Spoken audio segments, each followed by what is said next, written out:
1872 November 7 இந்த டைமில் நியூயார்க்லேருந்து ஒரு சரக்கு கப்பல் இட்டாலிக்கு ட்ராவல் ஆகுது. இந்த கப்பலில் பெஞ்சமின், அவரோட ஒய்ஃப், அப்புறம் அவரோட ஒரு சின்ன குழந்தை, மொத்தம் 7 பேர் ஒர்க்கர் வந்து இந்த கப்பலில் வந்து போகிறாங்க. இந்த ஷிப்பில் ஃபுல்லாக ஆல்கஹால் பேரில் வந்து ஃபில் பண்ணிவிட்டு இந்த கப்பலில் இருக்கவங்க போயிட்டுருக்காங்க.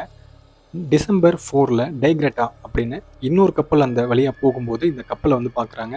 இந்த கப்பல் ஒரு மாதிரி ஸ்ட்ரேஞ்சாக மூவ் ஆகிட்டு இருக்கதை அவங்க நோட்டீஸ் பண்ணுறாங்க. அந்த கப்பல் பக்கத்தில் போய் இவங்க பார்க்குறாங்க. அந்த கப்பலில் யாருமே கிடையாது. ஆனால் அப்போ தான் வந்து சமைச்ச மாதிரி ஃபுட்டு, அங்கே திங்ஸு, அந்த கேப்டனோட திங்ஸு எல்லாமே அப்படியே இருந்திருக்கு. ஸோ அதை நோட்டீஸ் பண்ண இவங்க அந்த கப்பல் உள்ளே போய் தேடி பார்க்குறாங்க. அந்த கப்பலில் யாருமே இல்லை. அங்கே இருக்கிற லைஃப் போட் மட்டும்தான் மிஸ்ஸிங்காக இருந்துச்சு. ஆனால் அங்கே இருக்க திங்ஸ் எதுவுமே வந்து காணாமல் போகல. அந்த திங்ஸ் எல்லாமே அப்படியே தான் இருக்குது. பைரேட்ஸும் கொள்ளை அடிச்சிருக்கிறதுக்கு சான்ஸ் இல்லை அப்படிங்கிறத கண்டுபிடிக்கிறாங்க. ஆனால் எதனால அந்த 10 பேர் காணாமல் போனாங்க, அவங்க என்ன ஆனாங்க, அந்த பீப்புள்ஸ்க்கு என்ன ஆனுச்சு அப்படிங்கிறது இப்போ வரையும் ஒரு மிஸ்ட்ரியாக தான் இருக்குது. சயின்டிஸ்ட்டு இந்த தியரி என்ன சொல்கிறாங்க அப்படின்னு பார்த்தீங்கன்னா, அங்கே இருக்கிற அந்த ஆல்கஹால்னால ஒரு சின்ன ஒரு டிசாஸ்டர் மாதிரி ஏற்பட்டு அவங்களாம் அந்த சவுண்டில் பயந்துட்டு வந்து வெளியில் போயிருப்பாங்க அப்படின்னு ஒரு சொல்லப்படுது. இன்னொரு தியரியா என்ன சொல்கிறாங்கன்னா, சீல இருக்க ஜெயின் கிரியேச்சர்ஸ்னால இவங்க தாக்கப்பட்டிருக்காங்க அப்படின்னு இன்னொரு சைட்லேருந்து சொல்கிறாங்க. ஆனால் இவங்களுக்கு என்ன ஆனுச்சு அப்படிங்கிறது இப்போ வரையும் ஒரு சால்வ் பண்ணப்படாத மிஸ்ட்ரியாக தான் இருக்குது.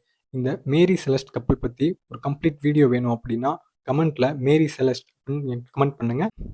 நெக்ஸ்ட்டு இந்த கப்பலை பற்றி ஒரு ஃபுல் வீடியோ நம்ம சேனலில் அப்லோட் பண்ணலாம்.